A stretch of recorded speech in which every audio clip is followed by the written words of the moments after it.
Au nom du Père et du Fils et du Saint-Esprit, Amen.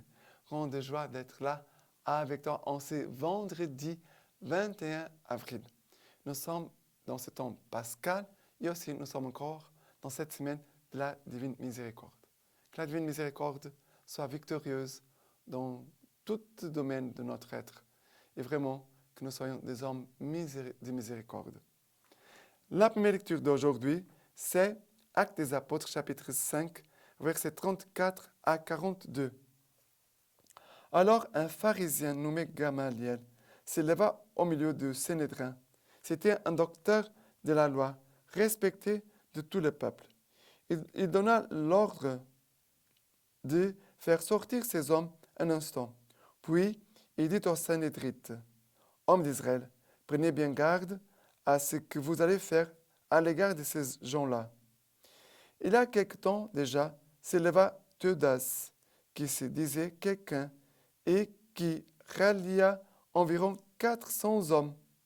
Il fut tué et tous ceux qui l'avaient suivi se débandèrent. Il n'en resta rien.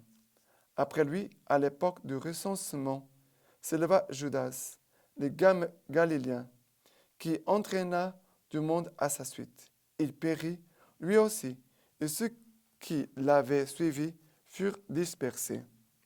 À présent donc, je vous le dis, ne vous occupez pas de ces gens-là. Laissez-les, car si leur propos ou leur œuvre vient des hommes, elle se détruira d'elle-même. Mais si vraiment elle vient de Dieu, vous n'arriverez pas à les détruire. Ne risquez pas de vous trouver en guerre contre Dieu. On adopta son avis. Ils rappelèrent alors les apôtres. Après les avoir fait battre des verges, ils leur interdirent de parler au nom de Jésus. Puis, les relâchèrent.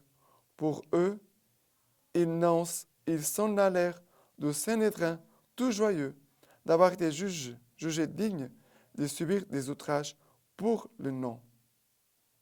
Et chaque jour, au temple et dans les maisons, ils ne cessaient d'enseigner et d'annoncer la bonne nouvelle du Christ Jésus.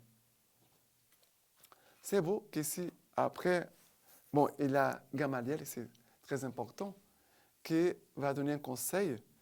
Hommes d'Israël, prenez bien garde à ce que vous allez faire à l'égard de ces gens-là. Après, il va faire mémoire de Theudas, de Judas, les Galiléens, qui ont entraîné d'autres personnes à leur suite. Mais après, tout a été détruit. Et après, il va dire, car si leurs propos ou leur œuvre vient des hommes, elle se détruira d'elle-même. Mais si vraiment elle vient de Dieu, vous n'arriverez pas à les détruire. Ne risquez pas de vous trouver en guerre contre Dieu. Une parole de sagesse. Voilà une parole de discernement. Ça veut dire on ne doit pas se précipiter, on doit être attentif, on doit écouter, on doit prier, on doit réfléchir et après de prendre une décision. Mais ce que Gamaliel a dit pour les Sanhédrites, c'est aussi valable pour nous. Parce qu'il y a des situations où Dieu, peut-être, est là en train de nous faire grandir, de nous élever, de nous corriger, de nous faire grandir, en effet, dans la foi, dans la vie humaine. Et parfois, la personne est en train de se battre contre Dieu. On doit se poser la question, mais Seigneur, cette situation, qu'est-ce que tu en veux? Qu'est-ce que tu veux faire en moi à partir de cette situation? On doit avoir toujours cette attention en chaque instant, dans telle situation, telle situation, telle situation. Seigneur, qu'est-ce que tu veux m'enseigner? Qu'est-ce que tu veux faire en moi? Oh, qu'est-ce que Seigneur, tu attends de moi? Et c'est après qu'ils vont partir tout joyeux, après avoir été fouettés, ils vont tout joyeux rendre témoignage de Jésus, annoncer le nom de Jésus, annoncer la bonne nouvelle, proclamer l'évangile à tout le monde, comme Jésus avait demandé. Aller dans le monde entier et proclamer, annoncer l'évangile à toute créature. Voilà la première lecture d'aujourd'hui. Et maintenant, le psaume d'aujourd'hui, c'est le psaume 27. Le psaume 27, à partir du verset 1. Le Seigneur est ma lumière et mon salut. De qui aurais-je crainte? Le Seigneur est le rempart de ma vie. Devant qui tremblerai-je? Verset 4. Une chose qu'au Seigneur je demande, la chose que je cherche, c'est d'habiter la maison du Seigneur tous les jours de ma vie, de savourer la douceur du Seigneur, de rechercher son palais. Verset 13. Je crois, je verrai la bonté du Seigneur sur la terre des vivants. Espère dans le Seigneur, prends cœur et prends courage. Espère dans le Seigneur. Mais, ici le verset 4. Une chose au Seigneur, je demande. Qu'est-ce que tu demandes au Seigneur? Qu'est-ce que tu demandes au Seigneur? Ici, le psaume nous dit, la chose que je cherche, c'est d'habiter la maison du Seigneur tous les jours de ma vie. Voilà la chose qu'on doit aussi demander. Seigneur, que je ne m'éloigne de toi jamais. Que je sois toujours dans ton église, dans ton temple, près de toi. Que je ne t'abandonne pas. De savourer la douceur du Seigneur, de rechercher son palais. De savourer la douceur de l'Eucharistie. De savourer la douceur de l'Eucharistie. Et aussi de rechercher sa présence. Voilà. Quelle est la chose que tu demandes au Seigneur? Voilà. Ici, nous avons déjà une réponse.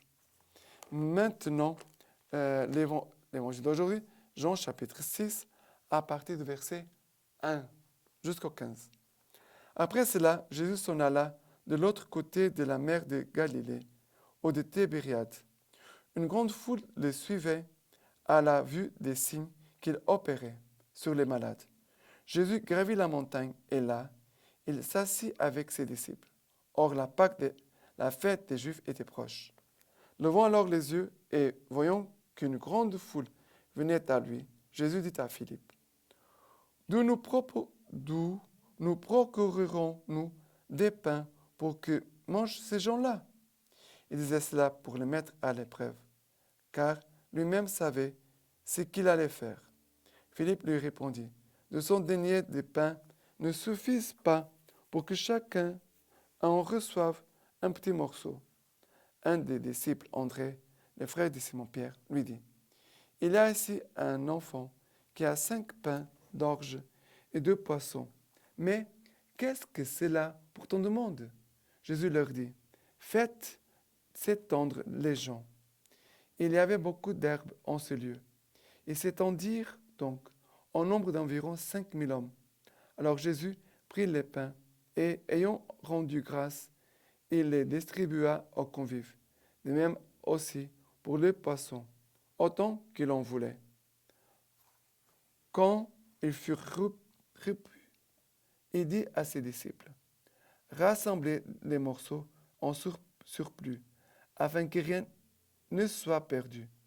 Ils rassemblèrent donc et remplirent 12 couffins avec les morceaux de 5 pains d'orge, restés en surplus à ceux qui avaient mangé.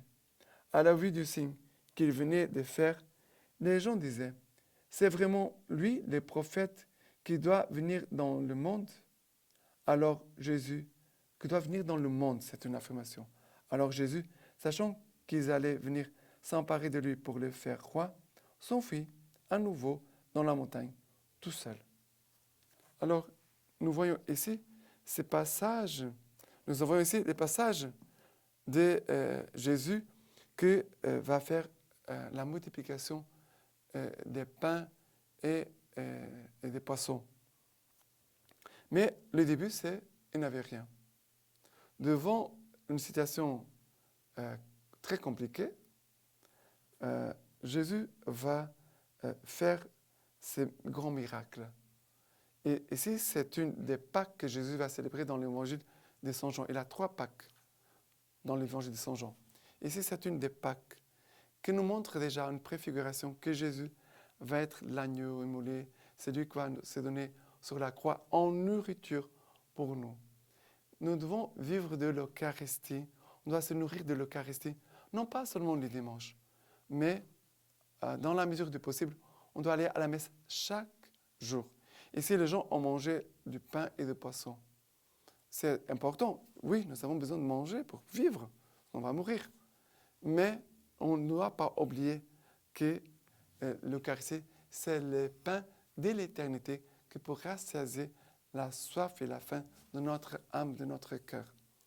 Et ici, nous voyons que Jésus a donné même en surplus parce qu'il en resta encore.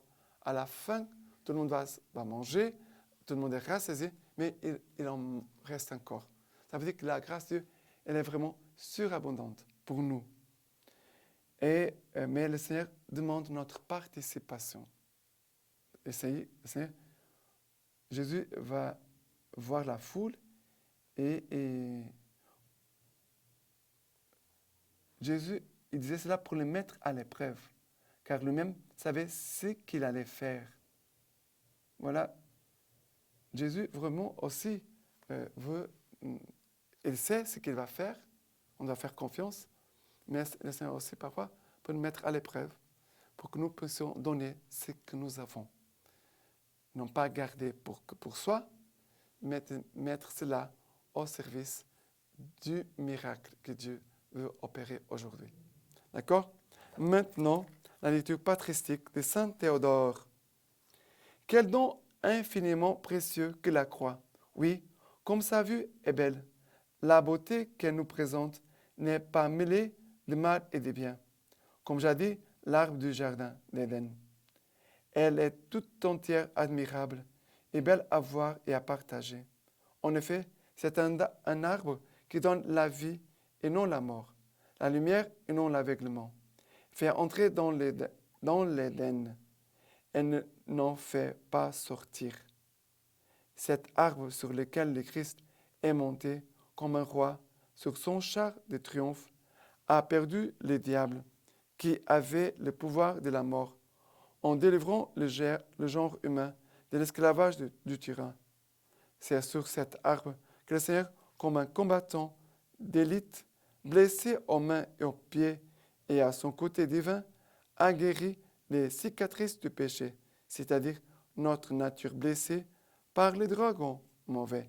Maintenant, je vous laisse la bénédiction par les mains toutes pures de la Vierge Marie. Que Dieu Tout-Puissant vous bénisse et vous garde, le Père, le Fils et le Saint-Esprit. Amen.